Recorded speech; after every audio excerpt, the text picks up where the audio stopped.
Filoteia. São Francisco de Sales. Parte 3. Capítulos 19 e 20. Capítulo 19. As verdadeiras amizades.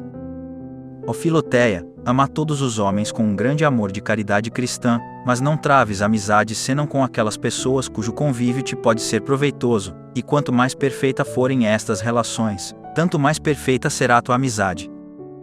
Se a relação é de ciências, a amizade será honesta e louvável, e o será muito mais ainda se a relação for de virtudes morais, como prudência, justiça, fortaleza. Mas se for a religião, a devoção e o amor de Deus e o desejo da perfeição o objeto de uma comunicação mútua e dócil entre ti e as pessoas que amas, então tua amizade é preciosíssima. É excelente, porque vem de Deus, excelente, porque Deus é o laço que a une, excelente, enfim, porque durará eternamente em Deus. Quanto é bom amar já na terra o que se amará no céu, e aprender a amar aqui estas coisas como as amaremos eternamente na vida futura. Não falo, pois, aqui simplesmente do amor cristão, que devemos a nosso próximo, todo e qualquer que seja. Mas aludo à amizade espiritual, pela qual 2, 3 ou mais pessoas se comunicam mutuamente as suas devoções, bons desejos e resoluções, por amor de Deus, tornando-se um só coração e uma só alma. Com toda a razão podem cantar então as palavras de Davi: quão bom e agradável é habitarem juntamente os irmãos. Sim, Filoteia, porque o bálsamo precioso da devoção está sempre passando de um coração ao outro por uma contínua e mútua participação. Tanto assim que se pode dizer que Deus lançou sobre esta amizade a sua bênção por todos os séculos dos séculos. Todas as outras amizades são como as sombras desta, e os seus laços são frágeis como o vidro. Ao passo que estes corações ditosos, unidos em espírito de devoção, estão presos por uma corrente toda de ouro.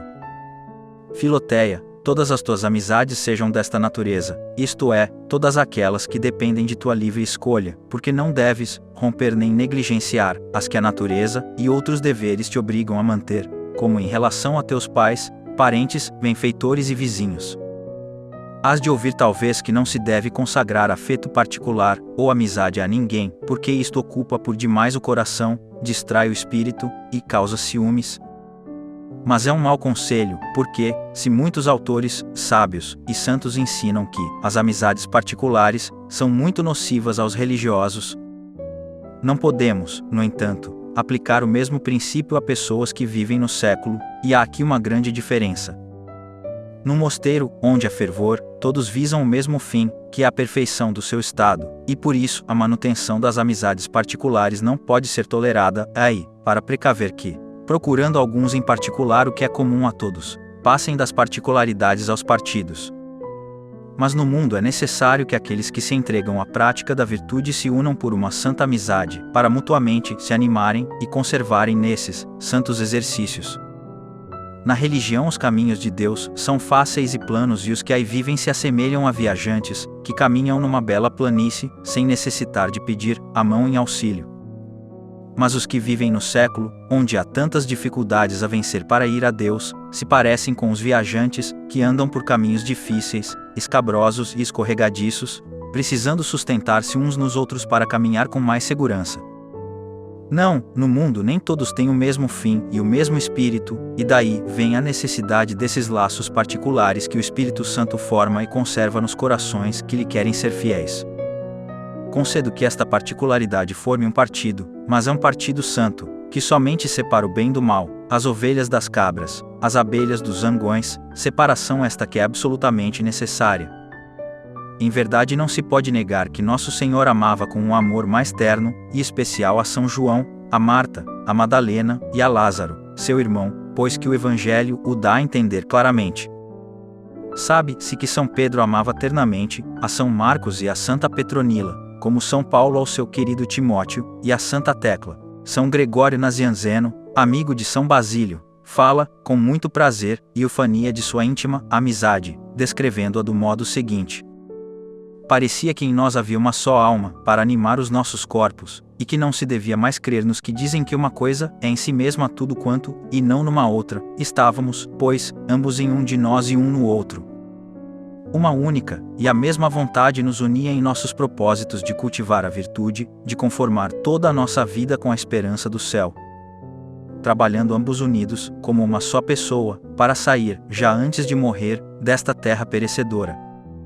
Santo Agostinho testemunha que Santo Ambrósio amava a Santa Mônica unicamente devido às raras virtudes que via nela, e que ela mesma estimava este santo prelado como um anjo de Deus.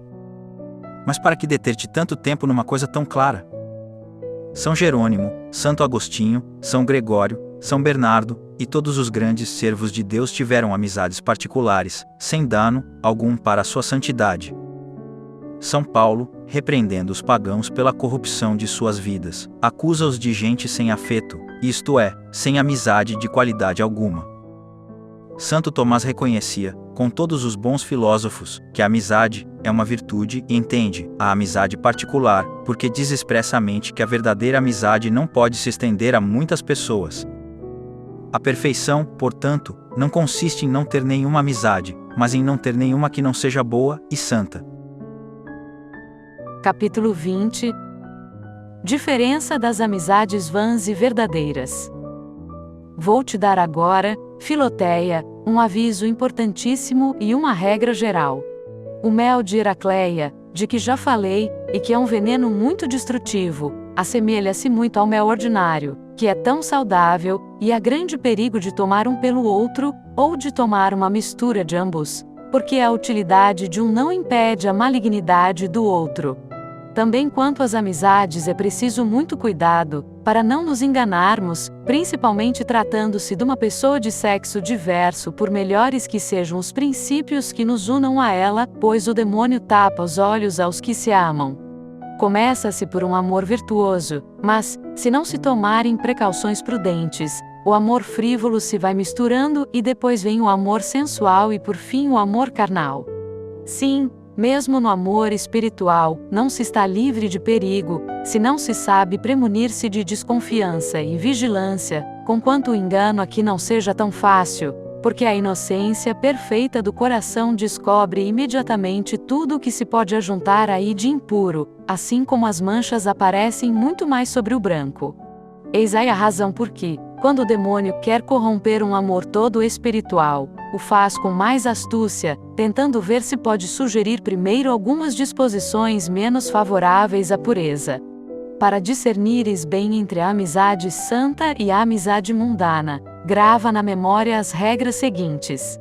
O mel de Heracleia é mais doce à língua que o mel vulgar, porque as abelhas o vão colher no acônito, que lhe dá esta doçura extraordinária, e a amizade mundana traz uma afluência de palavras doces, langorosas, apaixonadas e cheias de adulação pela beleza, graças e vãs qualidades físicas. Mas a amizade santa tem uma linguagem simples, singela e sincera e só louva as virtudes e dons de Deus, único fundamento em que se apoia. Quem comeu do mel maligno sente umas tonteiras de cabeça, e muitas vertigens, e a amizade falsa causa um desvio e desvairamento de espírito, que faz titubear as pessoas na castidade e na devoção, levando-a a olhares afetados, lânguidos e imoderados, a carícias sensuais, a suspiros desordenados, a pequenas queixas de não ser correspondida, a certas meiguices levianas, afetadas e repetidas, a galantarias e beijos e a outras particularidades e fervores inconvenientes, presságios certos e infalíveis de iminente ruína da honestidade. Mas a amizade santa só tem olhos para o pudor, demonstrações para a pureza e sinceridade, suspiros para o céu, liberdade para o espiritual, e queixas pelos interesses de Deus, que não é amado, sinais infalíveis de uma honestidade perfeita. O mel de Heracleia ofusca a vista e a amizade vã ofusca o juízo tão fortemente, que já não se pode distinguir entre o bem e o mal, aceitam-se como verdadeiras razões os pretextos menos fundamentados, teme-se a luz e amam-se as trevas. Mas a amizade santa tem olhos clarividentes, não se esconde, e gosta mesmo de mostrar-se às pessoas de bem. Enfim, o mel envenenado reina nos céus. Por último, o mel envenenado deixa um grande amargor na boca. Da mesma sorte, as falsas amizades convertem-se e rematam em palavras e pedidos carnais e torpes, ou no caso de negativa, em injúrias, calúnias, imposturas, tristezas, confusões e ciúmes, que bem depressa vão parar em brutalidades e desvarios. Mas a amizade casta é sempre igualmente honesta, cortês e amigável. Nunca se converte senão numa união de espíritos mais perfeita e mais pura, imagem viva da amizade bem-aventurada que se pratica no céu.